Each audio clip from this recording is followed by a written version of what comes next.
السلام علیکم ورحمۃ اللہ وبرکاتہ۔ مولانا علامہ مفسر قرآن عطاء اللہ بندیالوی حفظہ اللہ تعالیٰ کا عظمت صحابہ پر قیمتی جملہ۔ وہ فرماتے ہیں، صحابہ کرام رضوان اللہ علیہم اجمعین کے بارے میں گندی مکھی بن کر نہیں، شہد کی مکھی بن کر دیکھیں اور سوچیں، کیونکہ گندی مکھی گند پر بیٹھتی ہے اور شہد کی مکھی پھولوں پر۔ اور دوسرا جملہ فرماتے ہیں کہ صحابہ کرام کو تاریخ کے آئینے میں نہیں، قرآن کے 30 پاروں میں دیکھیں،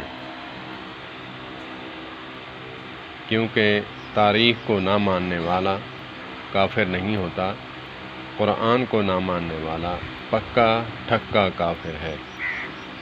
اللہ پاک ہمیں صحابہ کرام رضوان اللہ علیہم اجمعین کو ماننے اور ان کی عظمت بیان کرنے، ان کی سیرت پر عمل کرنے کی توفیق عطا فرمائے۔ والسلام علیکم ورحمۃ اللہ۔